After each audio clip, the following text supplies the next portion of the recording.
dar início a mais um podcast do Lideranças em Foco aqui no Notícias de Franca.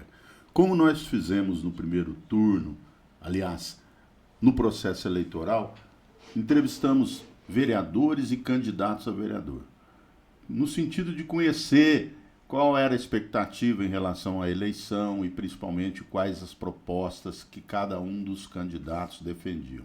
Vários partidos estiveram aqui e muitas entrevistas foram feitas. E agora o Notícias de Franca volta nessa segunda etapa com os eleitos e as eleitas. Nós estamos convidando todos para passarem por aqui para a gente conversar sobre as expectativas para o novo mandato daqueles e daquelas que conseguiram a eleição agora em outubro de 2024. E hoje, com muita satisfação, nós estamos recebendo o Gilson Pelizar. O Gilson foi reeleito, indo agora para o seu 6º mandato. Muita satisfação, Gilson, receber você aqui. Nós te entrevistamos durante a campanha e agora você volta aqui como vereador eleito para iniciar o seu 6º mandato como representante da população de Franca na Câmara Municipal. Eu passo para as suas considerações iniciais. Eu que agradeço, Gilmar, essa oportunidade, esse bate-papo, a gente tratar de assuntos importantes ligados à nossa cidade. Primeiro eu quero agradecer às pessoas que me confiaram mais uma vez um mandato na Câmara Municipal. Nós tivemos um acréscimo de quase 1.000 votos entre a eleição passada e essa eleição agora. Então eu quero agradecer a todos aqueles que confiaram, que colocaram lá o 3206 na urna e nos possibilitou de, mais uma vez, poder representar a nossa cidade. Ô Gilson, você saiu de 1.000 e... Quanto foi a sua votação? Eu tive 1.565 votos na eleição passada e nessa agora eu tive 2.560. Então, um acréscimo de praticamente 1.000 votos. Faltou 5 votos para 1.000. Continua sendo o único vereador do PT na Câmara Municipal. Agora nós temos a possibilidade de ter uma vereadora também do campo progressista, que é a Marília, do PSOL, né, que eu acredito que isso vai agregar, vai nos ajudar muito a fazer o trabalho e o combate ideológico na Câmara Municipal, porque vai acabar tendo. Você ficou sendo a única voz lá, né, na Câmara, em alguns momentos, né, nesse mandato seu agora. Já é o 2º mandato que eu fui o único eleito, né? Uhum. E agora nós vamos ter a oportunidade de poder ter mais um dos 15, ter 2 no campo mais progressista, né? Teve um avanço da direita, né? O PL aumentou consideravelmente sua bancada, né? Foi de 2 para 4, né? Praticamente dobrou. O PMDB manteve e tal, e nós vamos estar lá para fazer aquilo que for bom para a cidade, nós vamos estar junto.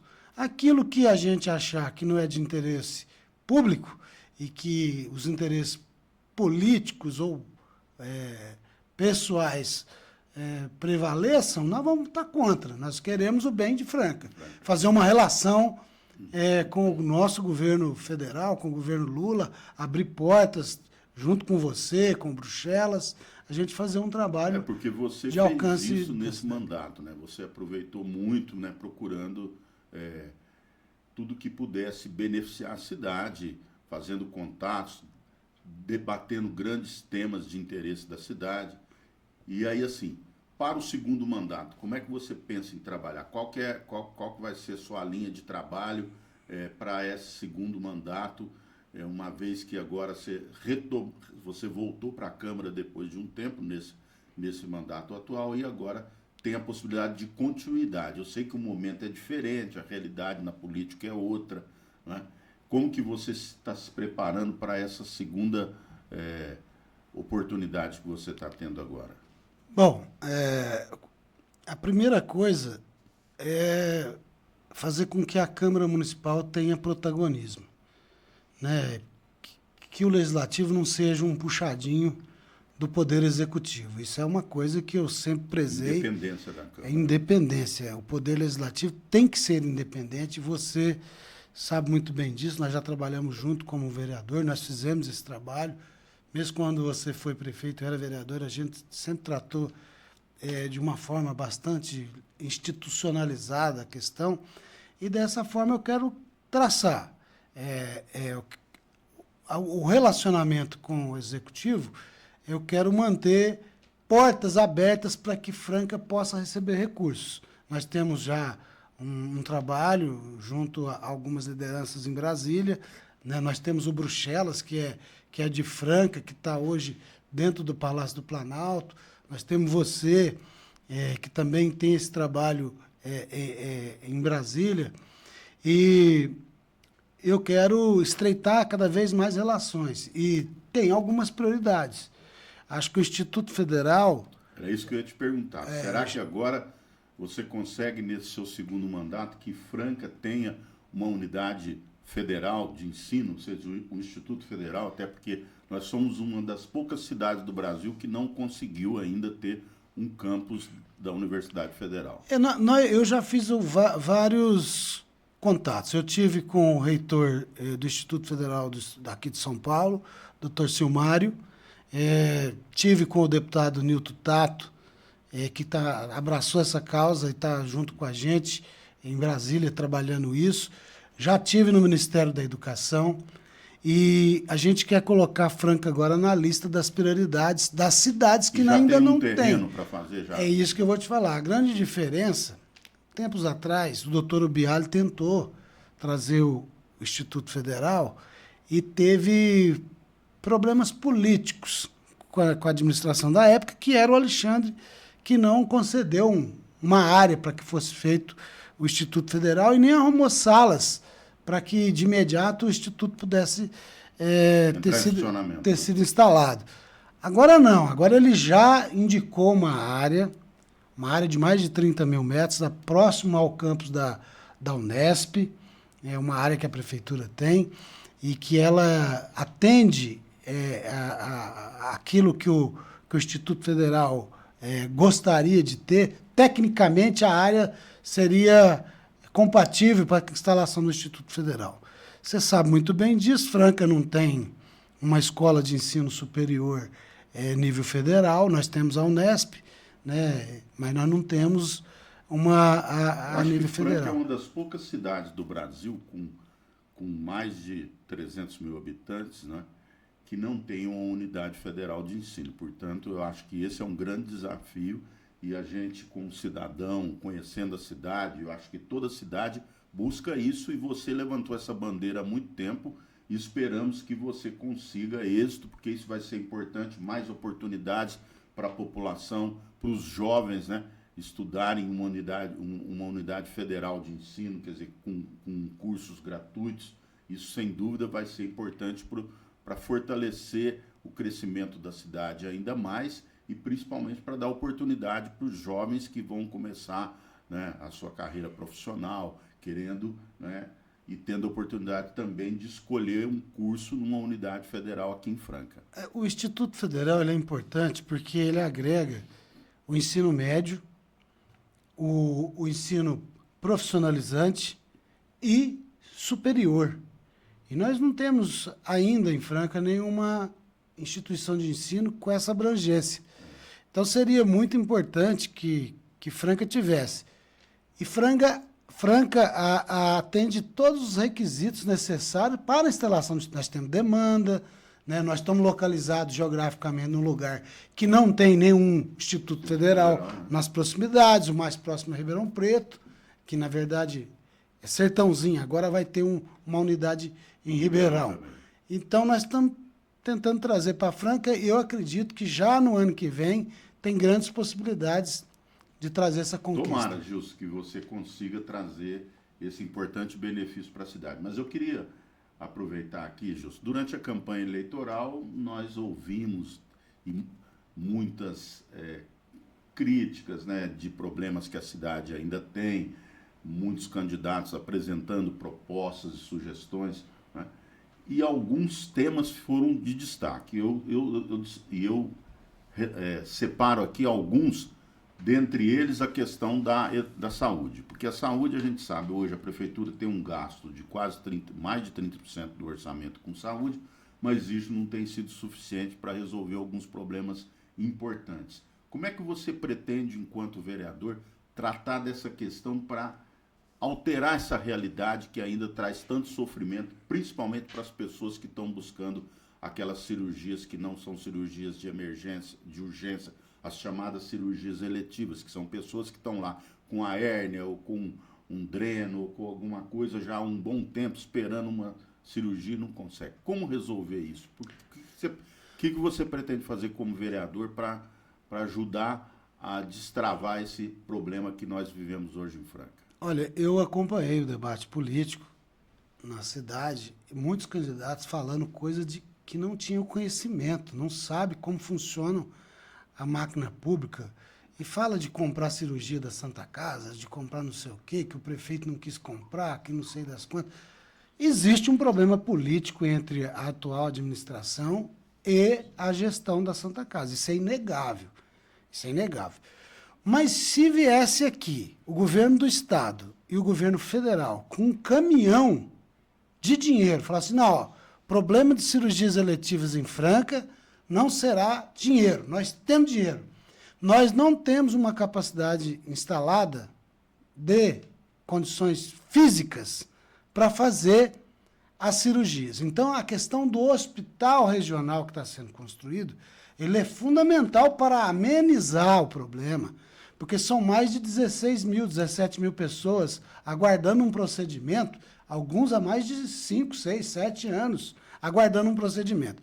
Então, a primeira realidade é conhecer como funciona a saúde. O problema nosso hoje, em Franca, não é o atendimento básico, apesar de faltar equipe de saúde da família. Isso é uma coisa que Franca precisa ainda melhorar. E o prefeito, Alexandre, ele tem um perfil de não acreditar nesse trabalho preventivo das equipes de saúde da família. Isso é uma coisa que precisa ser feita. A outra coisa é a questão da regulação de vagas. Eu defendo que Franca tenha um médico regulador 24 horas em cada uma das unidades de emergência presencial, que isso facilitaria e humanizaria o atendimento. Porque o médico presencial, só para concluir, o médico presencial, o que ele vai fazer? Às vezes, o primeiro atendimento que é feito dentro da unidade, a pessoa é encaminhada para uma cirurgia, ou é encaminhada para uma internação, e às vezes, 12 horas depois, ela resolve o problema dela sem precisar da internação. E falta esse médico para fazer essa seleção, esse trabalho, para amenizar a situação. Então, o médico regulador presencial seria uma coisa extremamente importante. Que o nosso problema é a hora que precisa de internação, tanto para recuperar um paciente, quanto para fazer uma cirurgia. Esse é o grande drama que a cidade de Franca vive, não é só Franca. Agora, houve erros políticos de gestões passadas. Na sua época, a gestão era plena, o município contratava os prestadores de serviço. Hoje, a Prefeitura de Franca fica pedindo, pelo amor de Deus, para o Estado, que é o gestor da alta e média complexidade. Eu acho assim, eu acredito, Gilson, que nós temos 5.569 municípios no Brasil. E esse problema não existe só em Franca. E eu acredito que outras regiões, outras cidades devem ter conseguido, com algumas inovações, com alguns procedimentos diferenciados, amenizar ou resolver esse problema. Então, eu acho que seria também importante conhecer isso, fazer um amplo debate para encontrar alternativas que possam ajudar a solucionar o problema. Porque você coloca uma coisa aqui, olha, não adianta ter só recurso. Agora, eu fico pensando o seguinte, quando eu estava na prefeitura há 20 anos, a população vai completar 20 anos agora, no final, 31 de dezembro, que eu deixei a prefeitura. A população naquela época era de 300 mil habitantes, hoje é de 370 mil. Quer dizer, naquele momento, nós tínhamos também dificuldades em relação às cirurgias eletivas. Mas eu acho que hoje tem muito mais, porque eu acredito que deve ter tido um represamento complicado ao longo dos anos para chegar numa quantidade tamanha dessa cirurgia. Porque quando eu falo assim, nós temos 1.000 para fazer, é uma coisa. Agora, quando tem 14 mil, 15 mil, é outra. Então, assim, entender como é que é todo. Eu acho que entender esse problema vocês já entenderam, agora ver que caminhos outras cidades tomaram, aquelas que conseguiram, porque eu acredito que deve ter cidades no Brasil que não vivem esse problema, cidades de porte, do Porto de Franca e até maiores, que não vivem o problema com a dimensão que vive em Franca.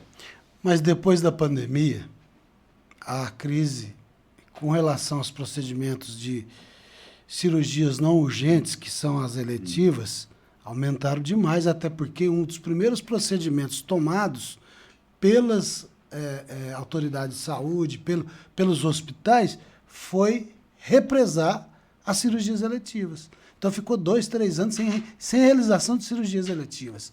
Isso comprometeu, piorou e muito.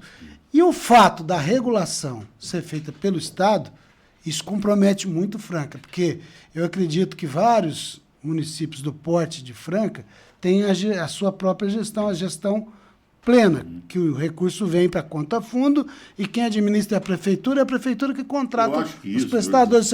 Isso ajuda. Isso Agora, ajuda. eu acho assim, nós não vamos aprofundar sobre isso, que eu queria fazer mais algumas perguntas para você.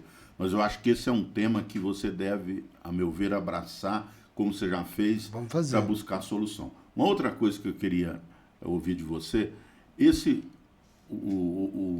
mandato do Alexandre, que está encerrando agora no dia 31 de dezembro, é um mandato que, do ponto de vista de habitação popular, foi praticamente nulo. Você que já foi presidente da Proab, você que já atuou nesses 5 mandatos, o que nós podemos fazer para mudar essa realidade, para atender essas famílias que hoje não têm casa e que esse ano passaram sem possibilidade de realizar o sonho da casa própria nesse mandato? O que fazer? O que um vereador pode fazer para ajudar nesse sentido? Nós, inclusive, votamos recentemente, se eu não me engano, no final do ano passado, um projeto de cessão de uma área ali nas proximidades da Santa Cruz para o CDHU construir 400 apartamentos. E se acredita que não apareceu nenhuma empresa interessada em construir. Meu Deus! Não apareceu empresas interessadas em construir 400 apartamentos. Ela deve estar tendo muito trabalho. Ou está pressionando demais para que o valor, o lucro né? aumente. Então, esse é um drama que tem acontecido. Agora, eu acho que a Caixa Econômica Federal, o Ministério das Cidades, eu acho que precisa abrir maior facilidade para o financiamento de casas populares. Nós temos vários exemplos na sua época, Jardim Pulicano. Foram vários. Foram mais de 5 mil unidades habitacionais. Depois que entrou a gestão Temer, Bolsonaro, não veio absolutamente... A Casa Tal de Verde, Casa Verde e Amarela, foi a maior enganação. Não veio absolutamente nada. Agora está retomando a Minha Casa Minha Vida. Pode ser que a gente consiga, nessa relação com o governo federal, eu acho abrir... que você deve jogar pesado nisso. Outra coisa, Gilson, que eu não posso deixar de comentar aqui, ontem eu estava vendo a televisão, e você deve ter assistido também, o que aconteceu na Espanha com as chuvas torrenciais que matou mais de 150 pessoas num país de primeiro mundo, com com uma infraestrutura muito diferente da nossa. Isso demonstra o quê? O que aconteceu no Rio Grande do Sul, o que está acontecendo em vários lugares do mundo, mostra que a tendência é só piorar a situação climática no país. E aqui em Franca, a gente tem que estar de olho nisso para ver o que a gente pode, a nível local, fazer para resolver. Nós temos problemas sérios das queimadas. Franca tem um plano diretor que você foi um dos que aprovou em 2003, já completou 20 anos. O plano diretor é uma peça importante de uma revisão também para resolver a questão ambiental. Como é que você... Eu acho que esse é um tema que seria interessante você abraçar nesse novo mandato seu. O que você pensa sobre isso? Primeira coisa, nós temos que dizer que o governo Lula encaminhou para a cidade de Franca, através do Ministério, se eu não me engano, das cidades, cidades, 38 milhões para drenagem. Então, e alguns projetos que foram utilizados, que a prefeitura tinha à disposição, foi feito na sua época. o do FIPAI, lá ligado à Universidade de São Carlos. Isso. Então, parte do projeto que foi encaminhado para Brasília, que tinha o projeto, porque o prefeito até usou um termo na última reunião que nós tivemos, que eu tive presente, que o Ministério perguntou, tem projeto? Ele tinha. Então conseguiu 38 milhões. Então vai acertar aquela questão aqui próxima às faculdades, né? Que é um problema de drenagem sério que tem ali próximo ao fórum ali, vai resolver o problema ali. Tem um problema lá no Jardim Palmeiras, que uma obra que foi feita na sua época, lá, que hoje ela já não suporta mais, devido ao crescimento da cidade, principalmente na região oeste, também vai estar contemplada. E os córregos que nós temos aí, que atravessa a cidade, também vão estar contemplados. Esse é o caminho. É ter projetos estruturantes, ter uma secretaria especializada em projetos estruturantes, para que a hora que Brasília anunciar que tem recurso, ter o projeto disponível. Porque quem não tiver projeto também, não vai conseguir. Além das obras, porque a gente sabe assim que nem as obras não vão resolver o problema. A gente tem que cuidar no nosso território da educação ambiental e da fiscalização para que a nível de Franca e o seu território de 500 km², haja um trabalho de prevenção, haja um trabalho de proteção das nossas nascentes, de reflorestamento, até porque com o clima piorando a cada vez mais, meio ambiente e desastres, você resolve também fazendo esse trabalho preventivo. Isso precisa. Você lembra, por exemplo, que o nosso plano diretor, nós estabelecemos uma área de proteção de 50 metros em cada margem de qualquer curso d'água, justamente para não acontecer o que acontece hoje. Se lá no passado você tivesse essas proteções na legislação, ninguém ia construir na beira dos córregos, como é hoje. Você pega as avenidas em Franca, qual que é a distância que tem do córrego? É a largura da rua e nada mais do que isso. Então, é importante rever para tornar mais rigorosa tem um código, Franca tem um código de meio ambiente. Tem um código de meio ambiente. Que precisa ser revisto. Tudo isso aí precisa ser revisto e é uma questão que eu acho que eu estou sugerindo para você abraçar. Mas nós já estamos chegando nos finalmente do programa, né? Já estamos quase no final, nós teríamos muita coisa para conversar. Mas, Gilson, uma pergunta, porque assim, é um assunto que está nos comentários na cidade, né? Nessa eleição, não foi só aqui em Franca, mas em vários lugares nós tivemos um índice muito grande de abstenção. Aqui em Franca, o número de pessoas que não foi votar na eleição agora do dia 27 de outubro, no segundo turno, foi maior do que a votação que o Alexandre teve para ser reeleito. Então, assim, isso demonstra assim, um distanciamento da população em relação à política, né? O que você pensa aí sobre isso? Não, eu acho que precisa de uma reestruturação geral com relação ao processo eleitoral. Essa história de que o voto é obrigatório, isso a maior prova é o número de abstenção que tem. Isso é um engodo. Então, precisa rever a legislação eleitoral no país. Precisa de uma reforma eleitoral. Porque não adianta você obrigar alguém a cobrar R$3, R$4 de multa, no caso não for votar. Então, quer dizer que não existe obrigatoriedade nenhuma, né? E os resultados eleitorais que nós estamos tendo, a gente está vendo isso. Agora, também os políticos, as pessoas que estão envolvidas no processo eleitoral, precisam fazer uma reflexão também, porque o que a gente assiste hoje no país, a divisão, a polarização, muito ódio espalhado, fake news, acho que isso tem colaborado muito. Então, precisa também de uma legislação mais dura com relação a isso. Enfrentar essas fake news, enfrentar e diminuir esse ódio que ainda existe, né? Presente, motivado principalmente pelas mentiras que são contadas. Mas, para finalizar, Gilson, você já foi candidato a deputado, a prefeito, agora, daqui 2 anos, nós vamos ter eleições para as eleições nacionais, presidente, governador e deputados. E o que o Gilson Pelizar pensa sobre isso? Você tem nos seus projetos políticos aí, você que já está no 6º mandato, de alçar voos maiores aí para a Assembleia ou para a Câmara Federal? O que você diz para nós aqui do Notícias de Franca? Olha, eu já participei desses processos, né? O meu nome é sempre lembrado, como o seu também é, né? E para mim é uma satisfação, meu nome está sempre sendo cogitado, lembrado. Mas nesse primeiro momento eu não estou preocupado com daqui 2 anos ainda não. Eu sou coordenador da Macro, do Partido dos Trabalhadores, nós temos um trabalho regional a ser feito de reestruturação do PT, que eu acho importante a ser feito. Nós elegemos 26 vereadores na região, alguns já vereadores experimentados, né, que voltaram na cena política, cidades grandes, como Araraquara, São Carlos, Ribeirão Preto. Então, nós precisamos primeiro definir o cenário para saber quais os nossos passos. Os próximos passos.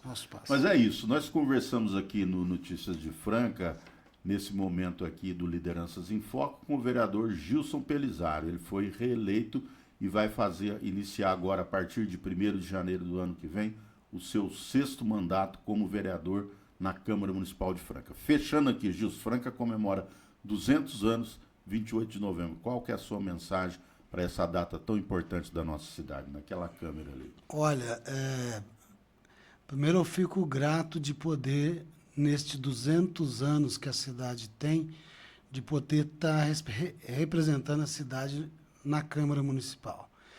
Franca precisa ainda de muitas políticas públicas, Franca precisa de se desenvolver, melhorar várias coisas. Então, a minha mensagem é de otimismo para os próximos 4 anos.